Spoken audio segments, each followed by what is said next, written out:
आइए हम तीमुथियुस को लिखे दूसरी पत्री को देखें। ये अंतिम पत्री है जिसे पौलुस ने लिखा है। एक बार फिर वह रोम के बंदी गृह में है। पौलुस को प्रथम कैद से छोड़ा गया और उसे थोड़ी और स्वतंत्रता मिल गई कि सुसमाचार का प्रचार करे। विभिन्न पत्रियों और प्रेरित की पुस्तकों को पढ़ते हुए ऐसा दिखाई पड़ता है कि वह माल्टा को गया, फिर कुरिन्थ और त्रोआस और संभवतः इफिसुस को गया, और तब वहां से वापस आने पर वो बंदी बनाया गया और रोम को ले जाया गया। पौलुस महसूस करता है कि अब रोम में स्थिति बदल गई है। वो महसूस करता है कि मृत्यु की आज्ञा उसके ऊपर है। वो जानता था कि समय बहुत थोड़ा है, और यह भी कि वह मसीह यीशु पर विश्वास के कारण रोमी सम्राट नीरो द्वारा तुरंत ही मार डाला जाएगा।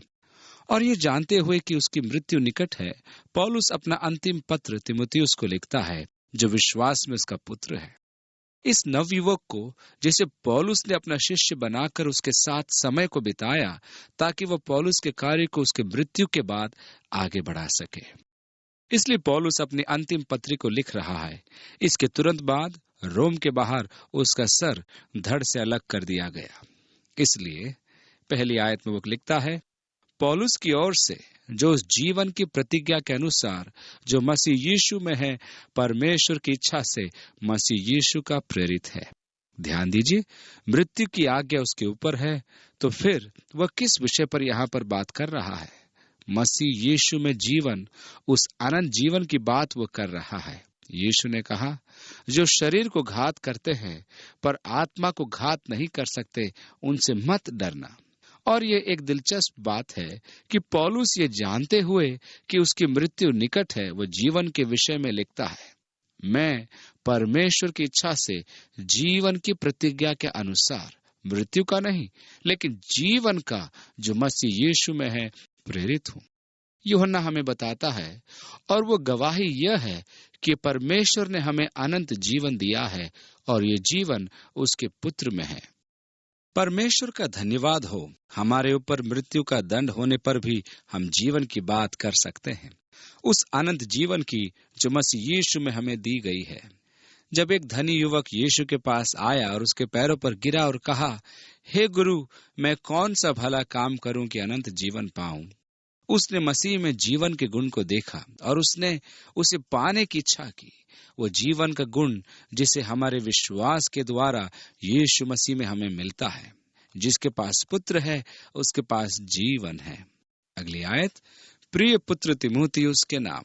ध्यान दें, पौलुस जान चुका था कि संभवतः यह उसका अंतिम पत्र है, इसलिए वह तीमुथियुस के प्रति प्रेम से भरा हुआ यह कथन प्रिय पुत्र तीमुथियुस लिखता है। और इसलिए तीमुथियुस को लिखे गए इस दूसरी पत्री में बहुत सी भावनाएं और बहुत सी संवेदनाएं हम पाते हैं। आगे लिखता है, परमेश्वर पिता और हमारे प्रभु यीशु मसीह की ओर से तुझे अनुग्रह और दया और शांति मिलती रहे। परमेश्वर के सुंदर दान है उसका अनुग्रह, उसकी दया और उसकी शांति। आगे लिखता है, जिस परमेश्वर की सेवा मैं अपने बाप दादों की रीति पर शुद्ध विवेक से करता हूं, उसका धन्यवाद हो कि मैं अपनी प्रार्थनाओं में तुझे लगातार स्मरण करता हूं। वे व्यक्ति जिन्हें परमेश्वर उपयोग करता है, प्रार्थनाशील व्यक्ति होते हैं। पौलुस लगातार अपने पत्री में अपने प्रार्थना के जीवन के बारे में लिखता है। वह एक ऐसा व्यक्ति था जो हर समय प्रार्थना में लौलीन रहता था। वो परमेश्वर और यीशु मसीह के साथ निकट संबंध में रहा, और इसी प्रकार वे लोग जो प्रार्थना के व्यक्ति होते हैं, उन्हें परमेश्वर उपयोग करता है क्योंकि वे परमेश्वर के साथ निकट संबंध में रहते हैं। और यहाँ पौलुस तीमुथियुस के लिए बिना रुके दिन रात की अपनी प्रार्थनाओं के विषय में बताता है, क्योंकि पौलुस जानता था कि उसके चले जाने के बाद वचन की सेवा तीमुथियुस को सच्चाई से बढ़ानी है। तब उस समय यह उस पर सेवा एक भारी बोझ होगी। जब पौलुस ने तीमुथियुस को फिलिप्पी की कलीसिया में भेजा, उसने कहा, मैं अपने प्रिय पुत्र तीमुथियुस को तुम्हारे पास भेजूंगा, क्योंकि मेरे पास ऐसे स्वभाव का कोई नहीं जो शुद्ध मन से तुम्हारी चिंता करे। तीमुथियुस ही वो व्यक्ति था जिसने पौलुस के जीवन के अनुसार अपने जीवन को ढाला। पौलुस उसके जीवन को देखकर कह सकता था कि इस नवयुवक ने मेरे दर्शन को प्राप्त कर लिया है। ये नवयुवक मेरे हृदय को जानता है और इसलिए उसने जान लिया कि तीमुथियुस लोगों तक परमेश्वर के अनुग्रह की सेवकाई को ले जाने वाला एक स्वाभाविक व्यक्ति होगा। और इसलिए इसमें कोई शक नहीं कि पौलुस ने रात और दिन तीमुथियुस के लिए प्रार्थना करने में समय क्यों व्यतीत किया। हे परमेश्वर, वह एक नवयुवक है प्रभु, उसके पास अनुभव नहीं है, लेकिन हे परमेश्वर उसको उपयोग कर, उसकी सहायता कर, उसको आशीष दे प्रभु। ऐसी प्रार्थना पौलुस शायद तीमुथियुस के लिए करता था। और आगे पौलुस लिखता है, और मैं तेरे आंसुओं की सुधि करके रात दिन तुझसे भेंट करने की लालसा रखता हूँ। अंतिम बार जब पौलुस ने तीमुथियुस को इफिसुस में देखा और उसे वहीं पर छोड़कर जाने लगा, तब इसमें संदेह नहीं कि तीमुथियुस रोया होगा, क्योंकि वो पौलुस के साथ जाना चाहता था। पौलुस, जैसा कि विश्वास किया जाता है, ऐसे समय पर इफिसुस में पकड़ा गया जब रोमी शासन कलीसिया को फिर से सताने लगी थी। और संभवतः जब वे पौलुस को बंदी बनाकर रोम को वापस ले जा रहे थे और पौलुस ने जब तीमुथियुस को अपना अंतिम विदाई दी, तीमुथियुस बिलख बिलख कर रो पड़ा होगा। परंतु यह भी आवश्यक था कि तीमुथियुस वहीं पर ठहरे और उन भाइयों को जो इफिसुस की कलीसिया में हैं दृढ़ करे, जो झूठे शिक्षकों द्वारा भरमाए जा रहे थे। इसलिए तीमुथियुस रो रहा था और पौलुस याद करता है कि किस प्रकार से उसका प्रिय सहकर्मी प्रभु में उसका पुत्र तीमुथियुस की आंखों से आंसू आ रहे थे। वह कहता है, ओह, मैं तुझसे भेंट करने की लालसा रखता हूँ, मुझे तेरे आंसू स्मरण आते हैं और मैं तुझको देखना चाहता हूँ। और आगे पौलुस लिखता है कि मैं आनंद से भर जाऊं। यीशु मसीह के द्वारा क्या ही श्रेष्ठ संबंध पुरुषों के बीच और स्त्रियों के बीच उत्पन्न होते हैं। ये हम सब परमेश्वर के परिवार हैं, जिसमें हमारा निजी परिवार भी शामिल है। वह बंधन जो परमेश्वर हमारे हृदयों में और हमारे जीवनों में एक दूसरे के प्रति उत्पन्न करता है, वह प्रेम का बंधन है। पौलुस आगे कहता है, मुझे तेरे उस निष्कपट विश्वास की सुधि आती है, या शुद्ध विश्वास की, जो पहले तेरी नानी लोइस और तेरी माता यूनिके में था, और मुझे निश्चय है कि तुझ में भी है। तीमुथियुस की परवरिश एक ऐसे परिवार में हुई जो परमेश्वर का भय मानती थी। यह कितने आशीष की बात है कि एक परमेश्वर का भय मानने वाली दादी हो। यह कितने आशीष की बात है कि एक परमेश्वर का भय मानने वाली माँ हो। मेरी दादी एक बहुत ही अच्छी स्त्री थी।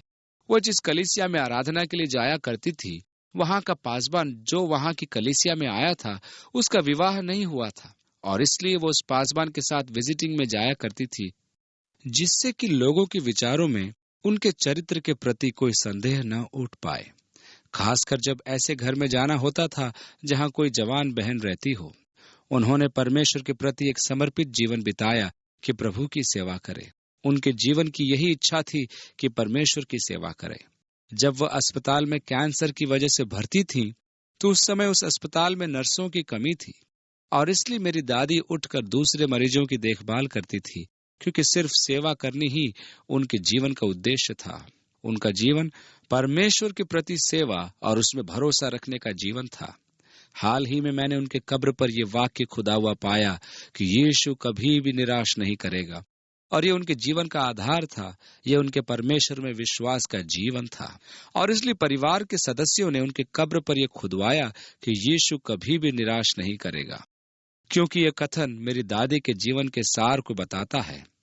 मैं ये नहीं जानता कि मेरी दादी की कब्र में ऐसा खुदा हुआ था, लेकिन मेरी माँ के कब्र के पत्थर पर हमने खुदवाया, यीशु कभी भी निराश नहीं करेगा, क्योंकि वह विश्वास जो मेरी दादी में था, मेरी माँ को भी मिला था।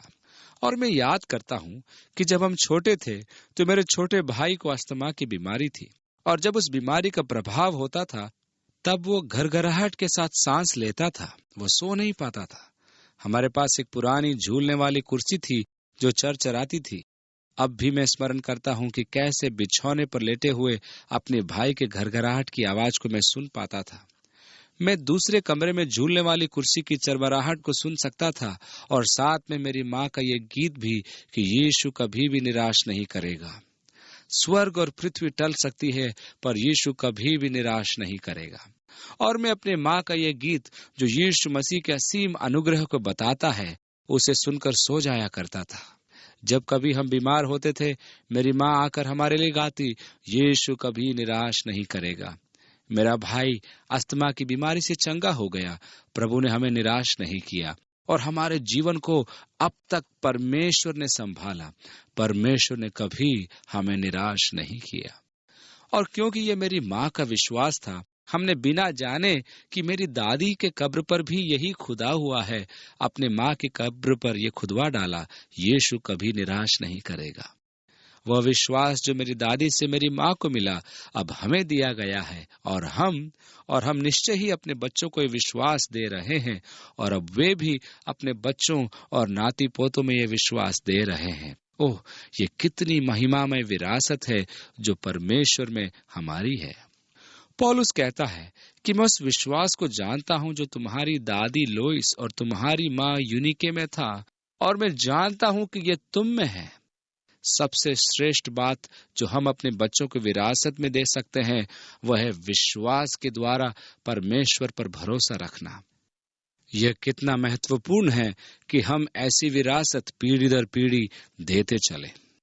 6 आयत, इस कारण मैं तुझे सुधि दिलाता हूं कि तू परमेश्वर के उस वरदान को जो मेरे हाथ रखने के द्वारा तुझे मिला है प्रज्वलित कर दे। अब पौलुस इससे पहले भी इस बात का उल्लेख कर चुका है।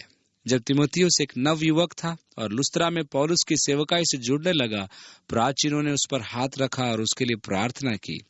और जब वे प्रार्थना कर रहे थे, तब परमेश्वर ने पौलुस को भविष्यवाणी के वचन दिए, जिसमें परमेश्वर ने तीमुथियुस से उस वरदान के बारे में बातें की जो परमेश्वर उसे दे रहा था, और परमेश्वर उसे उसकी सेवकाई की रूपरेखा भी दे रहा था। और पौलुस ने इससे पहले भी इस अनुभव के बारे में उल्लेख किया है, जिसे तीमुथियुस ने पाया जब प्राचीनों ने उस पर हाथ रखा और जब उसने पवित्र आत्मा को पाया और पवित्र आत्मा के वरदान उसके जीवन और सेवकाई को निर्देश देने के लिए भविष्यवाणी के वचन को पाया। इसलिए पौलुस ने कहा, स्मरण कर और उन वरदानों को प्रज्वलित कर जो तुझ में हैं, जिसे तूने उस समय पाया जब तुझ पर हाथ रखा गया। यह संभव है कि हम अपने जीवन में परमेश्वर के वरदानों की उपेक्षा करें, लेकिन परमेश्वर ने इन वरदानों को उपेक्षा करने के लिए हमें नहीं दिया है। उन्होंने ये वरदान हमें उपयोग करने के लिए दिया है। इसलिए पौलुस तीमुथियुस को चिताता है कि परमेश्वर के उस वरदान को जो तुझे मिला है प्रज्वलित कर दे, फिर से इसे प्रयोग में लाना आरंभ कर दे। विश्वास के द्वारा फिर से आत्मा के वरदान को प्रयोग में लाना आरंभ कर दे जो परमेश्वर ने तुझे दिया है। 7वीं आयत, क्योंकि परमेश्वर ने हमें भय की नहीं। अब तीमुथियुस इन वरदानों को प्रयोग में लाने में थोड़ा भयभीत हो गया था, और मैं समझता हूं कि एक ऐसी चाल है जिससे शैतान प्राय हमें निरुत्साहित करने के लिए प्रयोग करता है, ताकि हम अपने आत्मिक वरदानों को प्रयोग में न लाएं।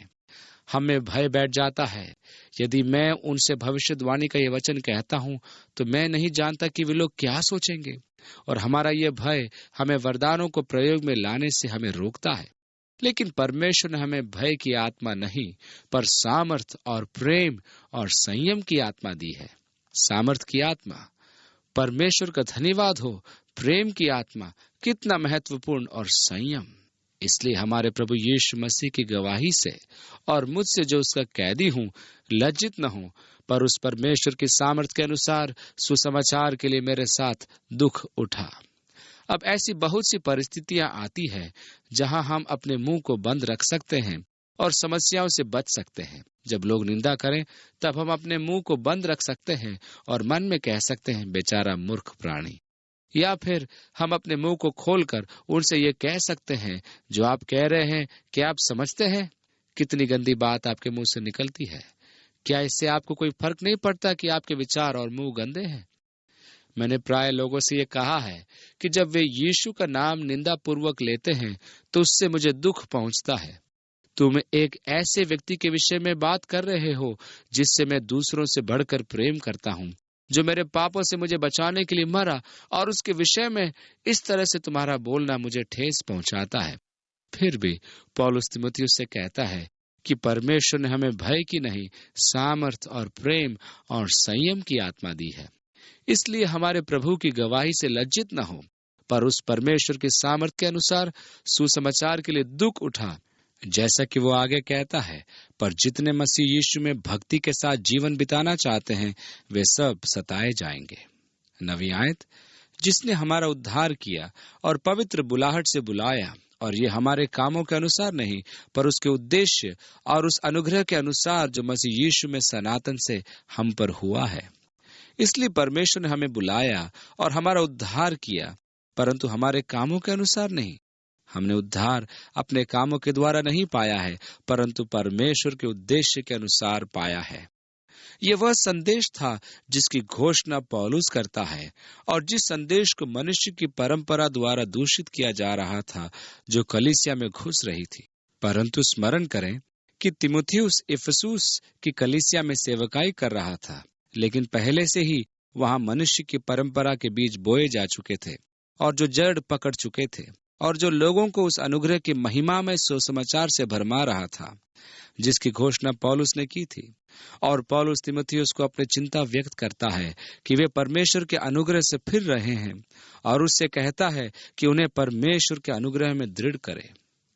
कुछ वर्षों के बाद यीशु ने इफिसुस की कलीसिया को पत्र लिखा, और उस समय कलीसिया में सब कुछ ठीक नहीं था। वास्तव में यीशु ने इफिसुस की कलीसिया को मन फिराने के लिए कहा, और उसने कहा कि यदि तू मन न फिराएगा तो मैं अपनी उपस्थिति को तुम्हारे मध्य से हटा दूंगा।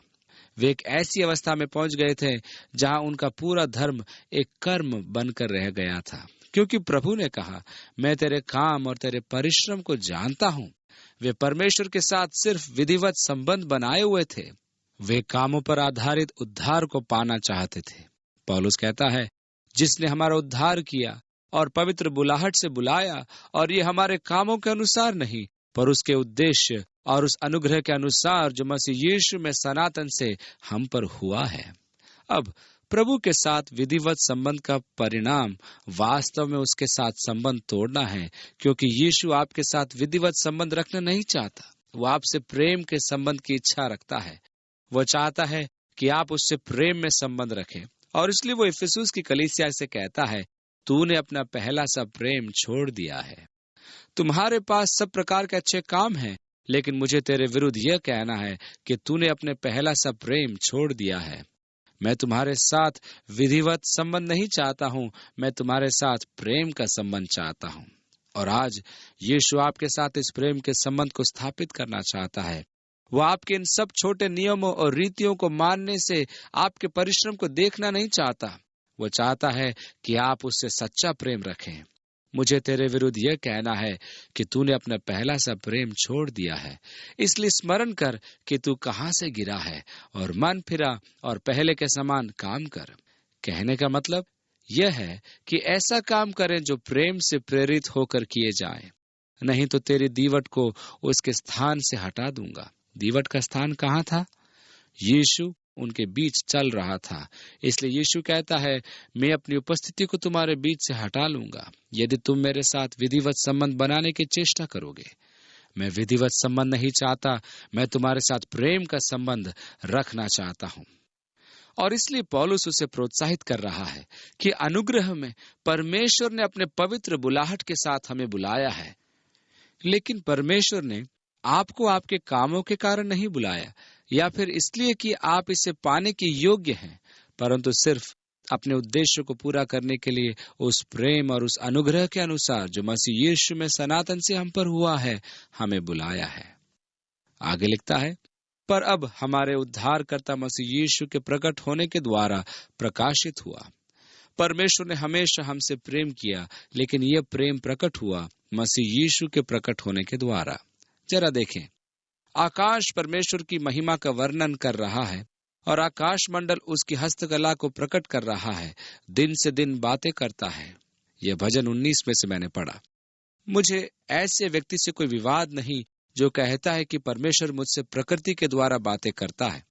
परमेश्वर वास्तव में प्रकृति के द्वारा मुझसे बातें करता है, और जब परमेश्वर मुझसे प्रकृति के द्वारा बातें करता है तो मुझे अच्छा लगता है। समुद्र के तट पर चलना मुझे अच्छा लगता है, मुझे समुद्री लहरों में तैरना अच्छा लगता है, मुझे सूर्यास्त को देखने में आनंद मिलता है, मुझे रेगिस्तान में खुले आकाश के नीचे बैठकर ऊपर तारों को और विशाल आकाश गंगा को देखना अच्छा लगता है, मुझे बहती हुई झरनों को देखने में आनंद मिलता है। मैं प्रकृति से प्रेम करता हूँ। परमेश्वर प्रकृति के माध्यम से मुझसे बात करता है। इस विषय पर मुझे कोई विवाद नहीं। पवित्र शास्त्र बताता है कि परमेश्वर प्रकृति के द्वारा आपसे बातें करता है, दिन से दिन बातें करता है और रात को रात ज्ञान सिखाती है। न तो कोई बोली होती है और न कोई भाषा जहां उनका शब्द सुनाई नहीं देता। हाँ, मैं विश्वास करता हूं कि जब आप रेगिस्तान में हों तब परमेश्वर आपसे बातें कर सकता है। जब आप पहाड़ों पर जाएं और परमेश्वर के सुंदर सृष्टि का आनंद लें तो मैं विश्वास करता हूं कि परमेश्वर वहां आपसे बातें करता है।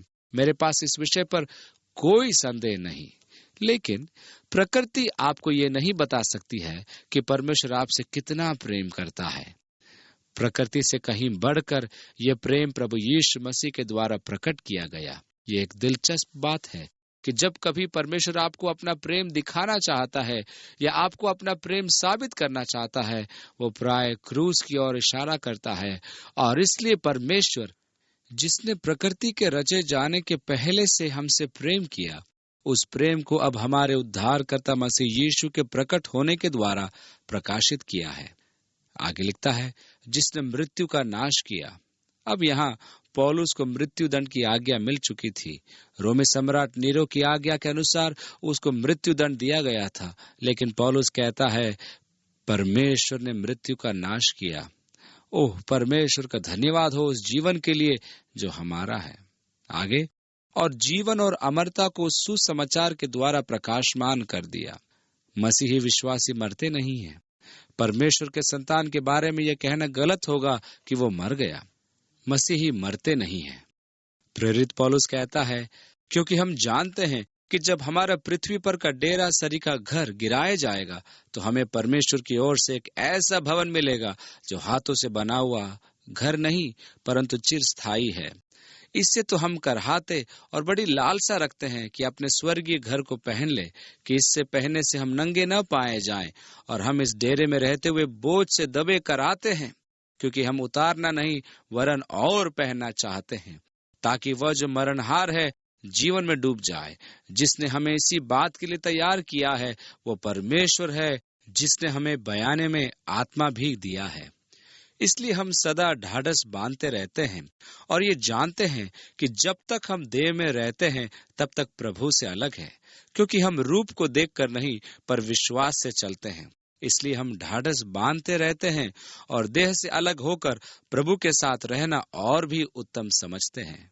इसलिए जब एक मसीही मरता है, ये कहने के बदले ओह वो पिछले सप्ताह मरा, हमें कहना चाहिए वो पिछले सप्ताह चला गया। जिसने मृत्यु का नाश किया और जीवन और अमरता को लाया। यीशु ने मार्था से कहा, पुनरुत्थान और जीवन मैं ही हूँ। जो कोई मुझ पर विश्वास करता है वह अनंत काल तक न मरेगा। क्या तू इस बात पर विश्वास करती है? यह सुसमाचार है। यह है सुसमाचार जिसकी हमें घोषणा करनी है। प्रभु ने मृत्यु का नाश किया। जो उस पर विश्वास करता है वो जीवित रहता है और कभी नहीं मरता। यह महत्वपूर्ण है और यह वांछित है। मैं शरीर रूपी इस पुराने डेरे में सदा रहना नहीं चाहूंगा। मेरे जीवन का प्रत्येक दिन परमेश्वर थोड़ा सरल बना रहा है ताकि मैं आराम से चल पाऊं। मुझे पीड़ा और चिड़चिड़ाहट होती है जो पहले कभी नहीं थी। सुबह उठने पर परेशानी की बात यह है कि मुझे फर्श पर चलने से बड़ी कठिनाई होती है। यह दयनीय अवस्था है जो दर्शाता है कि मैं बूढ़ा होता जा रहा हूँ। मेरा पुराना डेरा धीरे धीरे मिट रहा है, लेकिन मेरे पास परमेश्वर का भवन है, क्योंकि परमेश्वर ने मृत्यु का नाश किया है और हमारे लिए जीवन और अमरता लाया है।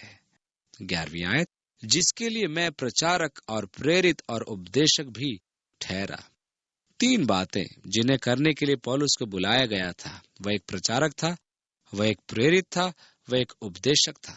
प्रचार परमेश्वर द्वारा ठहराया गया है ताकि अविश्वासी लोग यीशु मसीह में विश्वास लाएं।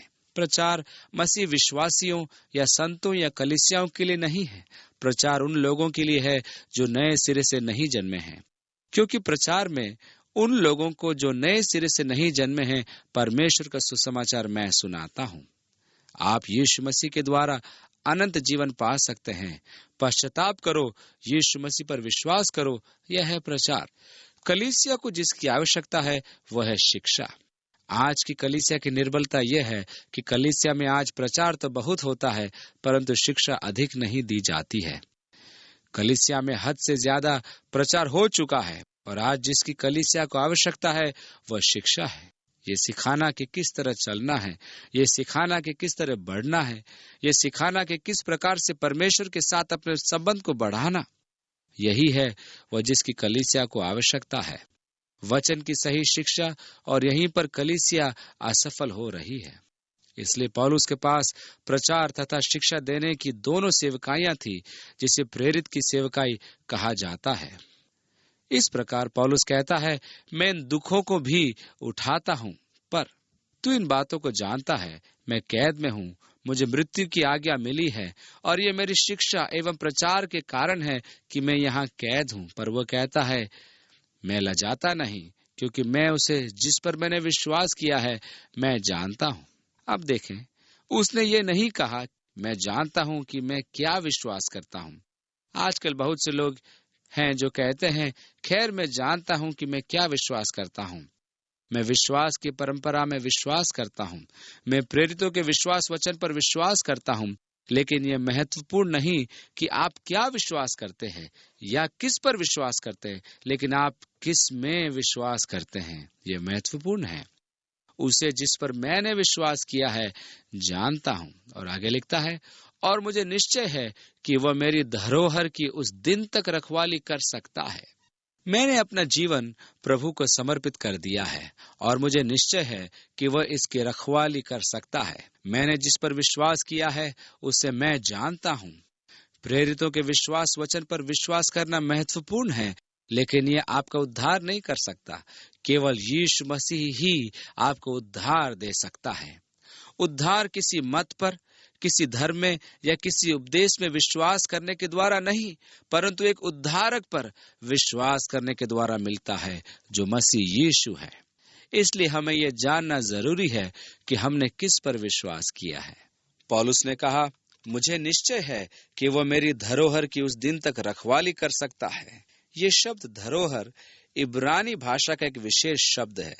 यह एक ऐसा शब्द है जिसे बैंक में जमा करने के लिए प्रयोग किया जाता है, अर्थात मैंने सौंप दिया है, मैंने अपना जीवन उसको सौंप दिया है, वह इसकी रखवाली कर सकता है। सम्राट नीरो मेरे सिर को धड़ से अलग कर सकता है, पर मेरा यीशु मेरे जीवन की रखवाली कर सकता है, क्योंकि मैं उसे जिस पर मैंने विश्वास किया है जानता हूँ और मुझे निश्चय है कि वह मेरी रखवाली कर सकता है। 13वीं आयत, जो खरी बातें तूने मुझसे सुनी हैं उनको उस विश्वास और प्रेम के साथ जो मसीह यीशु में है अपना आदर्श बनाकर रख। क्योंकि झूठे शिक्षकों का आना आरंभ हो चुका था, और जैसे कि आपको याद होगा कि प्रेरितों की पुस्तक में लिखी गई पौलुस की अंतिम यात्रा के विवरण में, जब वह माल्टा द्वीप में आया और उसने इफिसुस के प्राचीनों को संदेश भेजा कि उससे माल्टा द्वीप में मिले, क्योंकि वह फसह से पहले शीघ्र यरूशलेम पहुंचना चाहता था, ताकि वो उस भेंट को जो उसने यरूशलेम की कलीसिया के लिए अन्य जातियों की कलीसियाओं से एकत्रित किया था पहुंचाए। और इसलिए इफिसुस के प्राचीन उससे समुद्र के किनारे मिले और जहाज किनारे पर पौलुस के लिए ठहरा हुआ था, और वो इफिसुस की कलीसिया के प्राचीनों से बातचीत कर रहा था। उसने कहा, देखो, मैं आत्मा में बंधा हुआ यरूशलेम को जाता हूँ और नहीं जानता कि वहां मुझ पर क्या बीतेगा। केवल यह कि पवित्र आत्मा हर नगर में गवाही दे देकर मुझसे कहता है कि बंधन और क्लेश तेरे लिए तैयार है। इसके आगे मैं वास्तव में कुछ नहीं जानता, परमेश्वर ने मुझे नहीं बताया है, लेकिन मैं चाहता हूँ कि तुम इस बात का लेख दो कि जैसे मैं तुम लोगों के बीच में रहा, मैं यीशु मसीह का विश्वास योग्य गवाह बना रहा, और मैंने तुम्हें बताया तथा परमेश्वर की बातों को दिखाया। वह कहता है, अब देखो, मैं जानता हूँ मेरे जाने के बाद फाड़ खाने वाले भेड़िए तुम में आएंगे, वास्तव में शुद्ध धारणा के साथ नहीं। वे परमेश्वर के झुंड को न छोड़ेंगे, वे टेढ़ी मेढ़ी बातें कहेंगे। तुम्हारे ही बीच में से भी ऐसे ऐसे मनुष्य उठेंगे जो चेलों को अपने पीछे खींच लेने का प्रयास करेंगे, एक छोटे बलवाई समूह को तैयार करने की कोशिश। और पौलुस रोता है। उसने कहा, मैं जानता हूं कि ऐसा होने को जा रहा है, मैं इसे रोक नहीं सकता, लेकिन वह उन्हें वचन के प्रति विश्वास योग्य और मसीह उपदेश के प्रति विश्वास योग्य रहने के लिए उकसाता है जो उसने उन्हें सिखाया था। और उनकी यह बात सही निकली।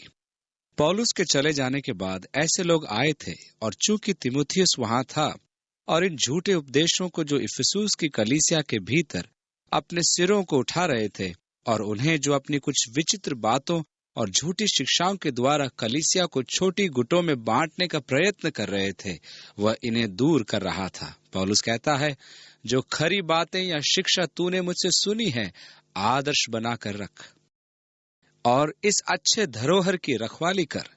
परमेश्वर का वचन वह सत्य है, और पवित्र आत्मा के द्वारा जो हम में बसा हुआ है, इस अच्छे धरोहर की रखवाली कर। तू तो जानता है कि आसिया वाले सब मुझसे फिर गए हैं, जिनमें फुगिलुस और हिरमुगिनेस हैं। वे जो आसिया में थे, उन्होंने पौलुस को अपना पीठ दिखा दिया था। अब वहां उसका कोई प्रभाव नहीं रह गया था। अब उनको उससे डरने की आवश्यकता नहीं थी कि वह प्रेरिताई अधिकार से उनके झूठे उपदेशों को सुधारने के लिए आएगा, और जिससे वे अपने झूठे उपदेशों में दृढ़ हो रहे थे और अपने पीछे और लोगों को खींचे ले जा रहे थे। पौलुस उनमें से कुछ लोगों के नाम को लेता है, सब मुझसे फिर गए हैं। कितनी दुखद बात है। पौलुस वास्तव में अब अपने आप को त्यागा हुआ पाता है। अपने ऊपर मृत्युदंड की आज्ञा होने के कारण देमास भी, जो बहुत लंबे समय तक मेरे साथ सहयोगी था, उसने भी मुझे छोड़ दिया। दूसरे साथी भी भाग गए, और वहां रोम में सिर्फ लूका उसके साथ था। लेकिन वहां एक और विश्वास योग्य भाई था, उनेसिफुरुस के घराने पर प्रभु दया करे, क्योंकि उसने बहुत बार मेरे जी को ठंडा किया और मेरी जंजीरों से लज्जित नहीं हुआ। पौलुस रोम के काल कोठरी में जंजीरों से बंधा हुआ था, और उनेसिफुरुस काल कोठरी से काल कोठरी ढूंढता रहा, जब तक कि उसे पौलुस नहीं मिला, और वहां उसने उसकी सेवा की तथा उसे ढांढस बंधाया। 17वीं आयत, पर जब वो रोम में आया तो बड़े यत्न से ढूंढकर मुझसे भेंट की। प्रभु करे कि उस दिन उस पर प्रभु की दया हो, और जो जो सेवा उसने इफिसुस में की है, उन्हें भी तू भली भांति जानता है। इसलिए यह उनेसिफुरुस एक धनी व्यक्ति था, और उसने पौलुस की सेवा की जब वह इफिसुस में था, और फिर वह रोम में आया, और उसने पौलुस को तब तक ढूंढा जब तक कि उसे पाया नहीं, और वहां भी उसकी सेवा की। पौलुस उसके ऊपर प्रभु की दया और आशीषों के लिए सराहना करता है।